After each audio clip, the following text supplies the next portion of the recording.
Okay, so here I am live with Mr. Blue Benadum, What's an up, elite, Richard? an elite marathoner. We've been friends for a long, long time, and so I'm sitting there the other day looking at an Instagram post where somebody, and I don't recall his name, and that's probably best because I don't want to call him out, but the guy was making an argument for the concept of running slow to be faster. Think about this now. He's talking about slow down to become a faster runner. And Blue had taken exception to the comments and went ahead and posted his little bit on what he thought um, the guy was missing. And Yes.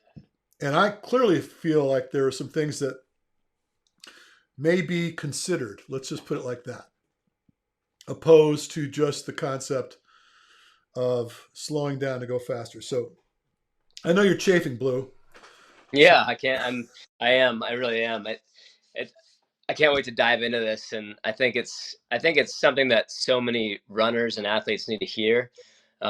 Mostly because I think you and I included, we've all either been hearing or been hearing and saying this for a long time, which is it is important that you have a lot of aerobic development in your training. And so I think obviously the nuance to the statement that run slow to get fast, the nuance is that, potentially a lot of people are running too hard too often and never developing their aerobic system. And obviously there's a lot to be said for that, which you and I both know. And I think it's just a matter of like the focus or the perspective. And then when somebody in the running world says something, if it's correct, it just is like a wildfire. Like everyone just repeats that thing and they overly focus on that one thing and they just forget about everything else. So I think this conversation is important for that reason to kind of to show the more holistic view of really what's happening energetically and how running slow to get fast sounds like a quick easy fix that somebody could just start doing. Really, if you just start running slow more, you're just going to get slower, right? So yeah, yeah. and I think where what spawned this conversation back in the early days in Ironman history, when Mark Allen was beating himself to death to try to beat Dave Scott at Ironman World Championships. I mean, literally was killing himself trying to beat Dave Scott. He was hospitalized at least once for severe dehydration and all this because he was just hammering as hard as he could to try to finally beat this guy. And I know that, and I have nothing against Dr. Phil Maffetone, but I know that it was him that kind of got in and he said, hey, you got to slow down and blah, blah, blah. And I thought, well, knowing how this guy trained, and incidentally, I have met Mark Allen. He's competed in my event back in the day. And so I'm familiar with him and how he trains and who he raced against. And I was part of all that. So I know this. I said, your mom could have told you that. Your mom could have said, dude, you're killing yourself. You need to slow down a little bit. And so it worked out. But then they wanted to make the argument that he was running 5-minute miles by slowing way down and being aerobic, which I will argue to my death with. I just know that did not occur. And the fallacy that was purported here, um, I just don't know. But what I do know is I'm fairly familiar with how the energy system works. Having performed VO2 tests on athletes for the past some 25 plus years. I've been saying 25 years for probably for 5 years. I just have no Yeah. concept of how long it's been. I just know it's been a long time, and I've tested thousands of athletes. So I've got a sneak peek at the energy system of just a shit ton of athletes and how their bodies respond to work, what their histories are, where they're going, where they came from, and I still do this. And so, obviously, too, I'm very involved in mechanics. I look at the way people move, through space and look at the flaws in the way they're moving and consider physics. What is it that we need to do to run more efficiently and thus run faster? So getting away from the concept of the energy system, running slow to go faster. Well, what they're suggesting is you're developing your aerobic engine, and this aerobic engine is going to provide for you. It's going to give you the endurance. It's going to build the mitochondria, and it's going to provide for you in so many different ways. And I'm not even going to dispute any of that. But it isn't just about that, is it, Blue? 100%. That's the whole thing. It makes it sound like that's all you got to do, right? And I think the analogy that you once used, I mean, going back to the energy systems first, and then I think we should go into mechanics. But energetically, if you just lay a bunch of new pipe in your farm field, but you don't upgrade the pump, it doesn't do you any good. No. Your analogy, love it, because it's like that's the mitochondrial density that they're creating with the aerobic development. It definitely creates endurance and the body's ability to access more ATP and get energy from fat stores and source more energy just in every way. But without the development of the mitochondrial respiration, the strength of the mitochondria themselves, and then and to your analogy, to build a stronger pump, to make the heart stronger, to pump the blood to all of those working muscles. I mean, without that, then what's the point of having more plumbing? So yeah, I think that's energetically, like that to me is the big one. I sat down the other day. Excuse me for interrupting you. I sat down the other day and I was getting a YouTube education, and you can laugh about that all you want to, but there's some people out there that do provide some very solid education and make it available via YouTube. And there's a guy, in case anybody's curious, his name's Dr. James Campbell. And he does I think he's English. He does the best job explaining our physiology than anyone that I've ever heard before. And I sat there and listened to him discuss the cardiopulmonary system. And he does this on a dry erase board and literally begins to draw the heart segmentally, the left ventricle, the right atrium. And he goes on and on and on, talks about the myocardium, why this side of the wall is thicker than that side of the wall, how the pulmonary veins operate and the arterial veins operate, and the aorta. And he goes on and talks about how all of this system functions. And then he starts going off and talking about the delivery to the peripheral, how you're putting this blood into the system and whatever. And I thought it was pretty entertaining, because if you don't do what's necessary to really improve your cardiac output, it doesn't matter whether you got the greatest irrigation system in the world, because you can't provide for it. It's just that simple. I can tell you that I've run into them, I don't know how many people, where I've done a VO2 on them, and as soon as they start to get to this anaerobic acidosis, they start to get to this place where it starts to get a little toxic, they are gone. They are out. They jump ship. They cannot continue on that treadmill under those circumstances. And these are people that are really great fat burning engines. Because I look at respiratory exchange ratio, and I'm looking at the percentage of fat versus sugar during the test, and I'm going, wow, this is a fat burning machine. You throw any lactate at that person and they explode. And I just don't know anybody that wins races aerobically. Unless, well, I'm not going to say anything stupid. I was about to say something stupid. Too late for that. I caught myself. In my old age, I'm starting to be a little bit more careful. Yeah. But so, and I had this conversation. I had a kid up here the other day. He's running for. Matter of fact, he just moved. He's gonna run track at Pepperdine. Nice. And he lives in Marietta, Georgia. And I did a video analysis with this kid. I don't know, must have been a year or so ago. And his dad remembered me and sent me an email the other day. Real nice guy. He says, "Hey, look, I hear you're in Tennessee. You're close now." He goes, "We're down in Georgia." He goes, "We want to come up and see you. We want to visit you because you had a massive influence over my son, and his time's improved and blah, blah, blah, blah, blah. And we had some opportunities to go to various schools. we landed at Pepperdine. He's going to run that. Kid's pretty fast, right? And but anyway, the kid posed the question, because commonly these kids are a little apprehensive to, reach out and start asking questions. But he started talking about, like, well, he goes, what about just, if my aerobic window that you created for me is like 150, 160-ish, and what value would there be if I just brought it back down to like 130 and, went out and ran for a couple hours? I said, well, you're clearly going to be aerobic and you're going to be developing the aerobic pathways, and that's going to be beneficial to you.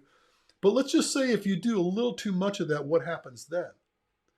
Because in order for you to do what you need to do, you need to have good force production off the ground, and that force production off the ground is going to provide you with the hip extension and the concomitant force production into the ground is going to come from gravity, and all this stuff, all these mechanisms that are going to come into play are going to be left off the table, and you're going to end up. I actually got on my dry erase board and I showed him his hip angle. I said, "Here's you running at 140 beats per minute, and this being your forward leg, and this being your trailing leg.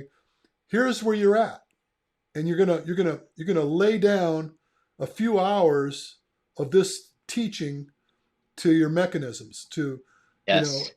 your ligaments, your tendons, your musculature, and all this kind of stuff, and you're trapped. And there's no way in hell you're going to run a sub 5 minute mile with this type of a hip angle." And to drive the point home, if I could just once, because I know I showed it to you and you know it's coming, but just for those people that are watching, there's this. Here's Mo Farah. So you look at the hip extension he's got. Now, I promise you, there is no way in hell that you can end up gaining this type of hip angle, which promotes force production into the ground and propels you forward while you're chumming along at some low intensity effort. So you're basically throwing the baby out with the bathwater, in my opinion, by focusing, the majority of your time is just really just kind of chumming along, right?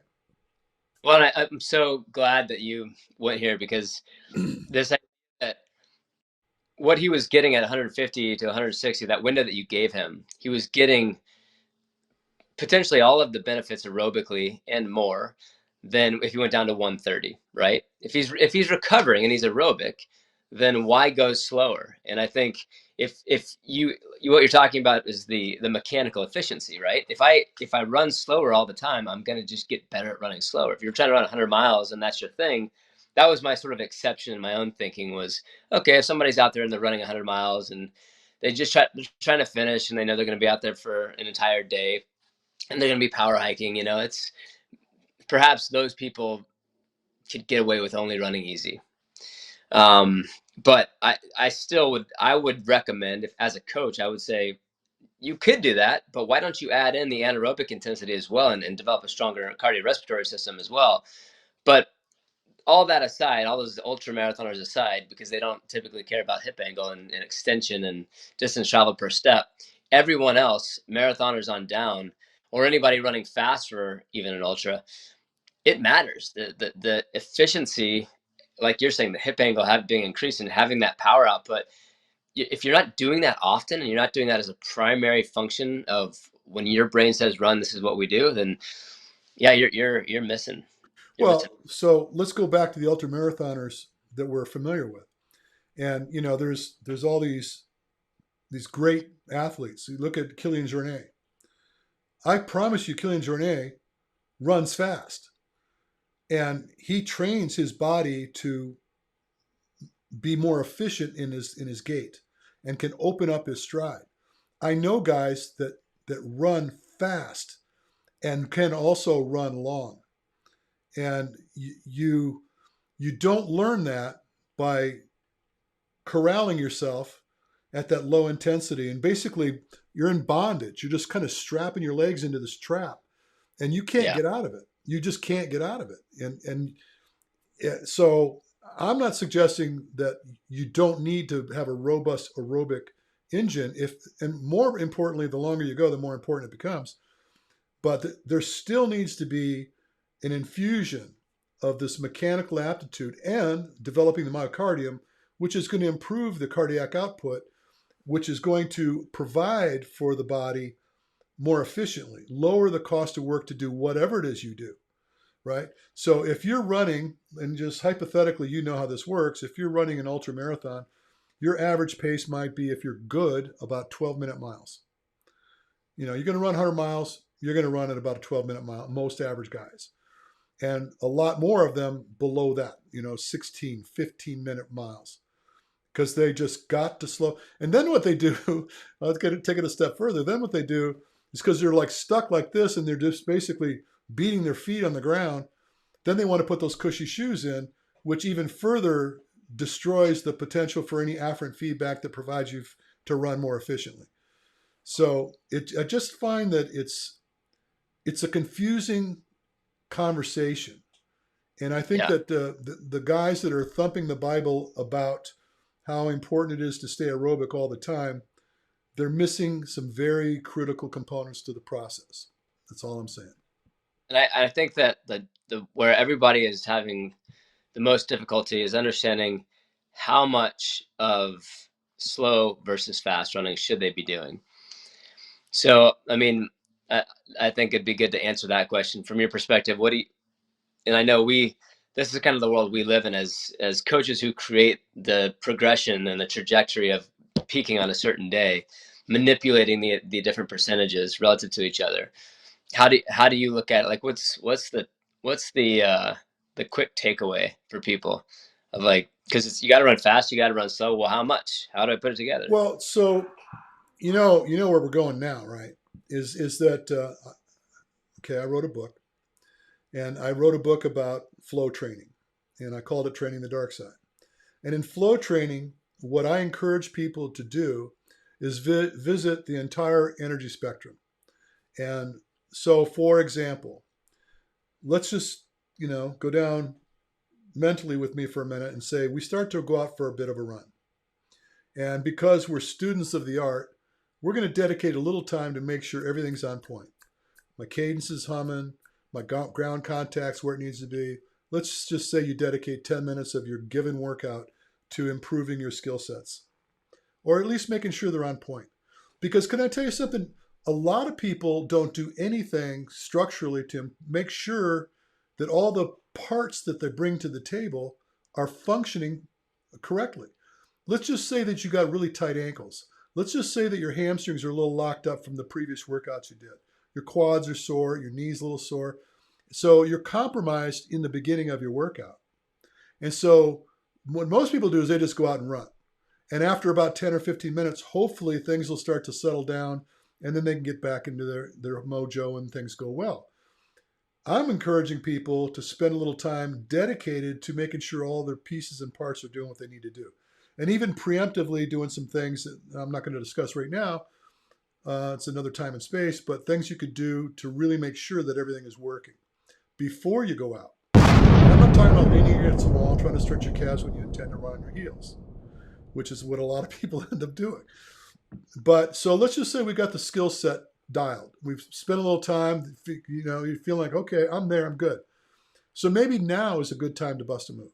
So rather than just going right into your aerobic metabolism, you punch it up. And so let's just say that you're educated and you know that the sweet spot for you, and I like to give people about a 10 beat window.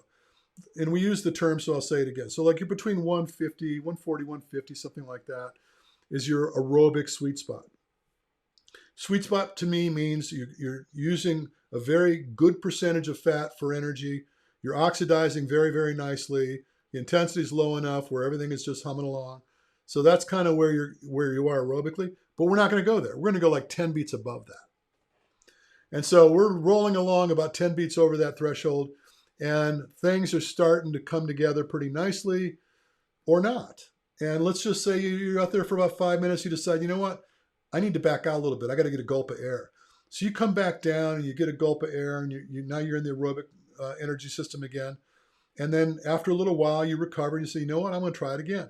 And you're going to go push back up. Next time you try it, lo and behold, not only are you able to do it, you're able to sustain it, the work, for a little bit longer, or even potentially make the decision to take it up a notch.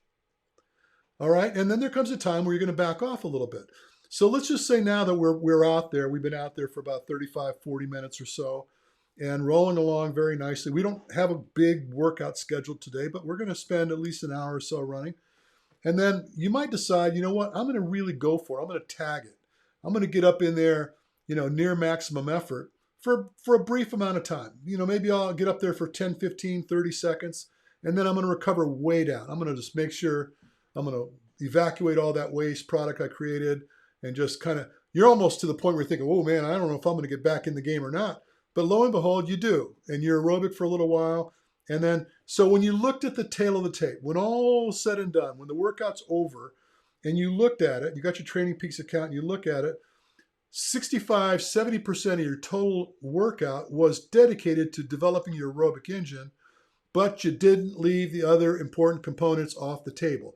The things that help you to really start to find that force production off the ground, by the way, which you didn't generate, you stole from gravity. It was a gift. You got gifted this nice opened up hip angle, and all that stuff came to you because gravity starts to provide, because you had this real nice stretch reflex in the anterior chain, your knees starting to come up, you're driving into the ground very nicely, all of which you're just riding. It's not something that you had to work your ass off to get. You're starting to get paid, right? And so to me, the end product in that workout was just a very holistic and complete workout. As opposed to like saying, well, it's Monday, so that's the day I'm just going to lay down there and chum along.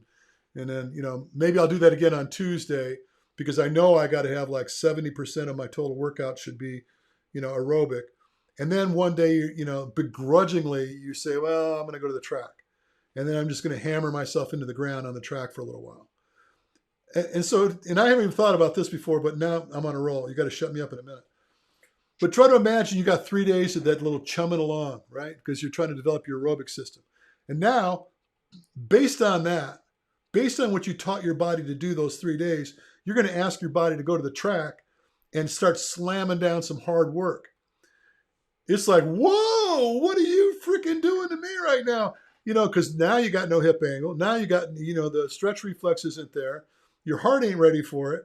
And everything in your body is telling your central nervous system, what the hell are you doing? Let's stop this right now. So you don't even get an effective workout, right? So you got a maladapted speed workout behind a bunch of mud. Am I being criminal with this? I mean, No, it's funny how simple it really is. And you talked about the 70%, 30% thing. And by the way, I got to tell you, because I'm now at over 400 days of doing the the flow flow. training. I don't. It's liberating is putting it lightly, because I look back at the days where I say, okay, today's my easy day, and you know what I would do when I was running the 90 to 100 mile weeks for all those years. I would dread another 10-mile day if I didn't have a training partner to talk to. And when 4 days of your week are 10-mile runs, like that's a lot of time that you're doing anything. And Right. to just be with your thoughts again for another, I mean, when you've been doing it for years and years and years, it was getting old, So I'm so glad that I'm no longer there. But every day is like this gift of like, how do I feel? What do I want to do? Like when do like you were talking about, you do the skill for 10 minutes, and there's a lot of days I'll do 30 minutes on a treadmill, even though I used to hate the treadmill, but I can go and jump on there and then just hammer out 10 hard minutes. And at the end of 30 minutes, I had, 10 minutes of it were hard, 10 minutes of it were skill, and 10 were warming up. So, I mean, it's just super efficient as far as any training goes. But I wanted to talk about the 70-30 thing. Like, the manipulation of the percentages relative, like the aerobic versus the anaerobic, the high intensity versus the low intensity, those percentages are everybody, we sort of take for granted that everybody knows what they are, right? But as coaches, at least most coaches know what it is. Where when you're in an early phase, you want primarily aerobic work to be making up the plan. But I don't think people understand that is something that changes over time. That's something that, whether you're doing flow training or or regular traditional training, that changes the closer you get to a race. And that component is basically what creates the peaking effect and ultimately crash and burn. The Dave Scott and Mark Allen thing, I mean, those guys were just going so anaerobic so often that what was Mark Allen saying? He was the acute, he was the overtraining turned into chronic fatigue syndrome. I mean, he took it to the point where the guy couldn't even run, right? They But nicknamed I him the Grip. They called they him the what? Grip. They called him the Grip because he was so intense. He was just like so intense. And I got nothing. Listen, I got no qualms with the guy. I'm just, Yeah, I'm a fly on the wall, and I'm observing relative to what I've learned over time and space. And it's just, and then a lot of people, they're so accustomed to be segmented. They need to be told exactly what to do and when to do it. They have no relationship with their body whatsoever. So they're yeah, totally relying on a Blue Benadum or somebody like me to schedule their work. And they need it to be, they get these A personality types. That's, I need to know how long I'm staying aerobic before I go do this other thing. And I need to know how yeah. long am I going to do that. That's like, you need counseling, right? You at this point you need counseling. It's like not You getting need, along with your wife, right? You're trying to figure out. I don't understand this woman. I'm trying. You're not even trying to figure it out, and that's yeah, you that's the got beauty, to, man. yeah, you got to somewhere along the way start paying attention to what your body's trying to tell you. You know, It's funny that, I mean, it seems to always go back to the flow, the run flow training with us nowadays, which I love. But I think the beauty of really what you've kind of come up with here, or have come up with, is the relationship with the runner's relationship with themselves and their own athleticism, their own fitness, their own moment as it comes. And I think that's something that you can't overstate the power of it. Like if you could give somebody, if you could liberate them from needing a coach, and you can give them that gift of knowing, hey, you know what, because you feel nice and warmed up, you have permission to go as hard as you want to go. Like not the prescription to go hard, the permission. You want to run fast because you can, and you're ready, and your body's ready, your mind's ready, go for it. yeah. And it's like, it not only makes sense physiologically, it makes sense psychologically. And I think that's the thing, that's why I think run flow, that the concept of flow training, as you've written it in the dark side, which anybody who hasn't read that book needs to just go get it now and read it so you know what we're talking about. But it is as simple as being hyper connected with what you're able to give on a given day, and minding that and following it, and being okay and having the freedom to say, I am in the shitter today. I can't do that run, and it's okay. And I have permission to chill out and go easy, or not, or the other side of it. I have permission to take down that mountain, you know? So yeah, Well, and again, I think that I don't think it's necessary to slow down to try to identify with what your body's trying to tell you. It's just, I mean, I'm going to use all these ridiculous analogies as I always do, but you look at, if you ever watched Seabiscuit, these race horses, where the jockey's having this conversation with the horse. All right, buddy, you got it now. Okay, here we go, buddy. And he puts the reins up on the ears, just to let the horse know, okay, it's up to you, man. Let's go. What do you want to do? And then the horse just intuitively knows exactly what to do. Okay, now I'm going to fricking go, right? And all he's doing is riding at that point. It's like the jockey is the subconscious of the horse. He's having this relationship, and he's going, okay, wait, not yet, yep, no, not yet, yeah, okay, now go, and then and the horse just does it, right? And so you should have the ability to have that relationship with your body. And so, how many times have you gone out thinking it's going to be a really bad workout because things just aren't cool? And then 5 minutes into it or 10 minutes in it, you start to open up and things just really, really start feeling good, right? And you start to really get into this place. But so now take what we've just said. Take just what we just said over the last 15 minutes or so, and try to imagine someone telling you, you need to stay aerobic and keep your heart rate down, and eventually you're going to go faster. That's like, I want to fucking throw up. Did I just say that? Uh, you know, I mean, come on. Now, mind you, if you've been hurt, I don't even know if that's a good analogy to offer up, because when you restrain yourself, you restrain yourself. You could potentially cause more compromise in the way you move than if Yeah. you just allowed your body to do. It's like look at Forrest Gump. With the kid, and he had those braces on his legs, and those things broke loose, and off he went, man. That's Yeah. exactly the argument that we're making here. It's like everybody's, oh no, you got to have these braces on your legs, and he couldn't walk straight for shit because they put them braces on him. Yeah. And as soon as he knocked him off, man, he was gone, right? It, I don't know. I'm curious to hear your thought on this, but nowadays when people tell me, yeah, I'm coming off an injury, like I'm just running slow right now.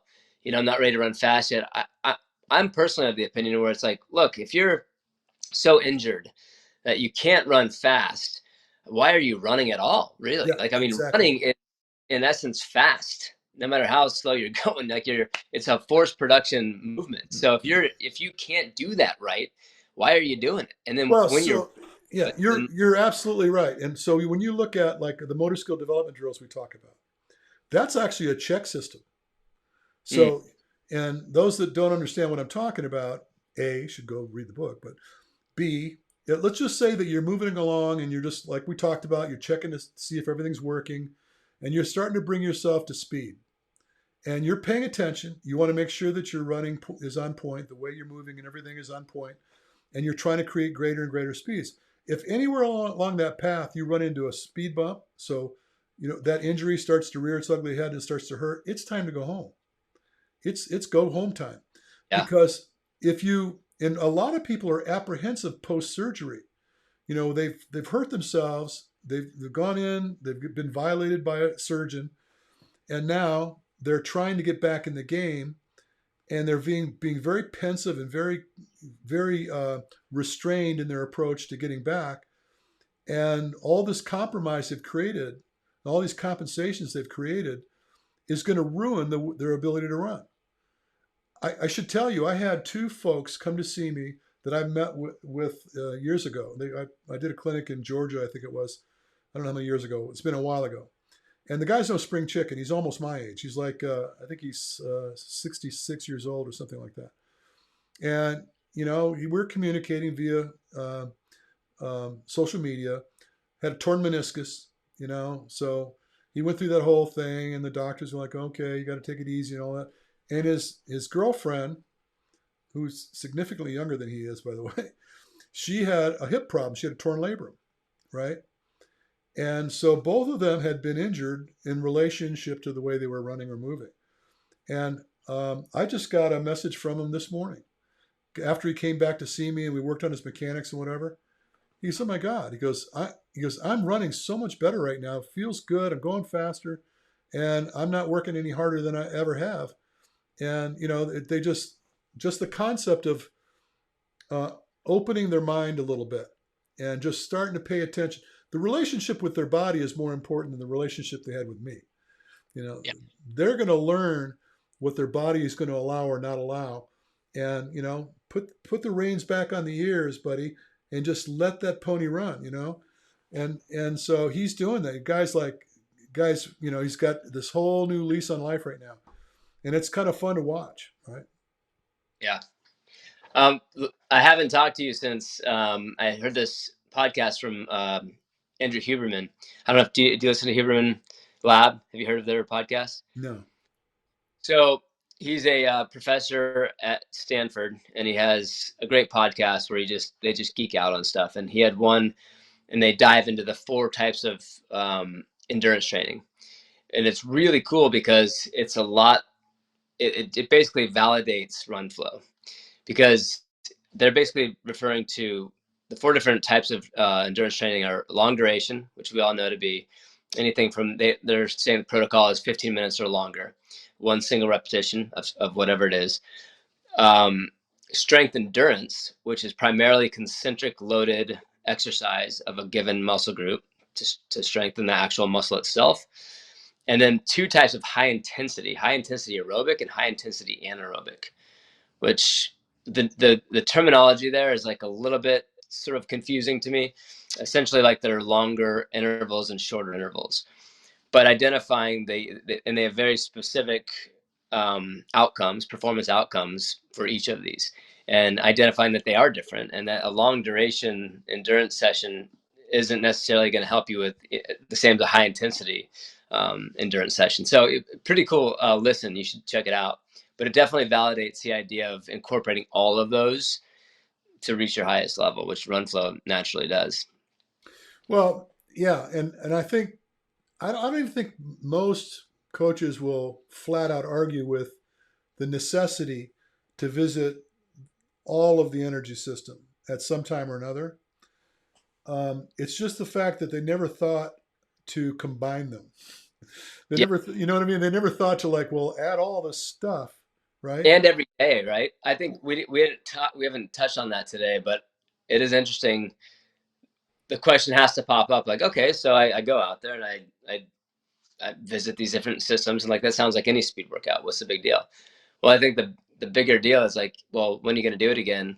Well, tomorrow, and then the next, and then the next day that you run. I think what's really crazy about it, and what I think scares a lot of people. I was running with an old training partner, and I was like, he was finally starting to get it after a year of me pounding it into his head. He's like, yeah, it just sounds scary, like every day to be doing this. And I'm like, yeah, well, it does sound scary, but it goes back to the ratios, right? Well, it doesn't necessarily have to be constructed the same way every day. And this Right. is, I think, where a lot of people get lost. I did a podcast with some guys, and it was all about this. They wanted me to explain to them what this all was, and I failed miserably trying to explain it to them. As a matter of fact, to the point where I reached out to one of the guys after the fact and apologized to him. I said, dude, I so screwed this up. I did not explain this to you clear enough for it to get the justice it deserves, and I apologize. And so these are traditional guys, and they're trying to figure out, well, you're just going to give me the liberty to do what I want to do when I want to do it? How am I ever going to get to this progression of performance that I'm looking for if you just Mm. give me all this liberty to, not, oh, I just decide today I'm not really going to push myself, Yeah. right? Right. They don't have the faith that there's going to be an opportunity where the body starts to requiesce to the way you're approaching it, and things are just going to start developing. It's going to start getting better. Yeah. And so I tried to explain it, and I just didn't do a very good job. And I don't blame them. I blame me for not being a better practitioner and a speaker of my Your own own concept. product. Yeah. But so and this does come up, and it's a valid concern and a valid question. How do you arrange this work? So let's just make it real simple. If you're training for a marathon, let's say you have 20 weeks to train. By the way, I have that program. So you've done it. You know what it is. So in the first few weeks, let's call it 5 weeks of training, the intensity is not quite as great, and the volume is progressive. So, and the bulk of the work is coming from the aerobic energy system. But never do I completely dispatch the potential to tap on that high intensity work. And then you'll start to notice that there'll be weeks where the volume starts to cut down and the intensity goes up, but you still have an aerobic component to it. You still have a lactate tolerance or conversion component to it. And you still have that high end work to really punch out your fitness. It's all there. It's just orchestrated in different servings. And the way I try to orchestrate it is it expands and contracts, and then eventually it's working its way down to what's critical, making sure sustainability is there. How long can you support this work? If we go into the paint, when we go into that 10, 20, 15 beats over threshold, and we could lay on it for an hour, right, and be okay. Take a little bit of a gulp of air and refresh, and even punch it up even a little bit greater. These are the kind of things that come back to you in value that I don't know that I'm comfortable saying traditional approaches to training will provide. And so when you've done these, doing these 20-mile time trials where we're visiting all of the energy system. We're not just like going to lay down a solid aerobic, time trial for 20 miles just to see what it looks like. I mean, you could create some merit behind that idea. Say, well, I know that I can do this. So wonder if I can just hold it up a little bit higher, and then because I know that I'm not gonna PR if I just stay right here. It's not gonna work, right? But so there's a general sense that there's going to be progression and regression. There's going to be a higher influence of aerobic conditioning, assuming that your end game is to go long. Now, the flip side of that is if you're going to do something that's high intensity, short duration, we're going to have very little aerobic conditioning involved because Yeah. it's not the energy system you're trying to solicit to. Yeah. And I did this with CrossFitters. I'm doing this with high rocks athletes. I'm doing it now. This whole fitness game, high intensity fitness training is really big right now. And these guys are learning that by manipulating their energy systems, their sustainability in the workouts is greater. They can get Yeah. back in the game and they can deal with that lactate production when it comes about much more effectively because they're flowing. So it doesn't have to be slow, then this and that, then this and that. It could be just, what do you need? When do you need it? And how can we best accommodate that need? That's all it Yeah. is. Yeah, no, there's that study that came out where they did, I think it was with cycling. They took two groups with the same volumes of aerobic and anaerobic. The only thing they manipulated was the frequency that they did the anaerobic, and the higher frequency anaerobic had not only a greater benefit in anaerobic performance, but they had a higher boost in aerobic fitness as well, which is I found that to be interesting. There's a girl that just won. I don't know if you're paying attention to it. It's not quite in your world, but the High Rocks World Championship was last weekend. Hunter won. Oh yeah, I Yeah. saw that. Okay. Well, the girl that won is a girl. Her name is Chris Roglowski. I know her. She lives in Texas. Young girl, pretty girl, and she's all over the map. She is all over the map. She just recently turned in a really spectacular 100-mile trail race, and Wow. all of a sudden she shows up at this high rocks competition. She's probably done one before, but here she shows up at World Championships and got through, paced herself. She was getting her butt handed back to her in most of the strength exercises. But towards the end, when it came down to the runs, she started chipping away at these guys and ended up winning. Wow. Turned around. So, by the way, the race went off. I think their award ceremonies didn't even happen till 10 o'clock at night. She left Vegas, drove to Big Bear, and did the Big Bear Spartan event, which was a 10K at elevation on the mountain, and came in third. You know, I mean, Back day after the next. and so I'm like, what I did? I sent her an email. I said, look, Chris, I said, I'm a geek and I'm really curious to know how your engine works. And I would love you to come out and see me, you know, no expenses.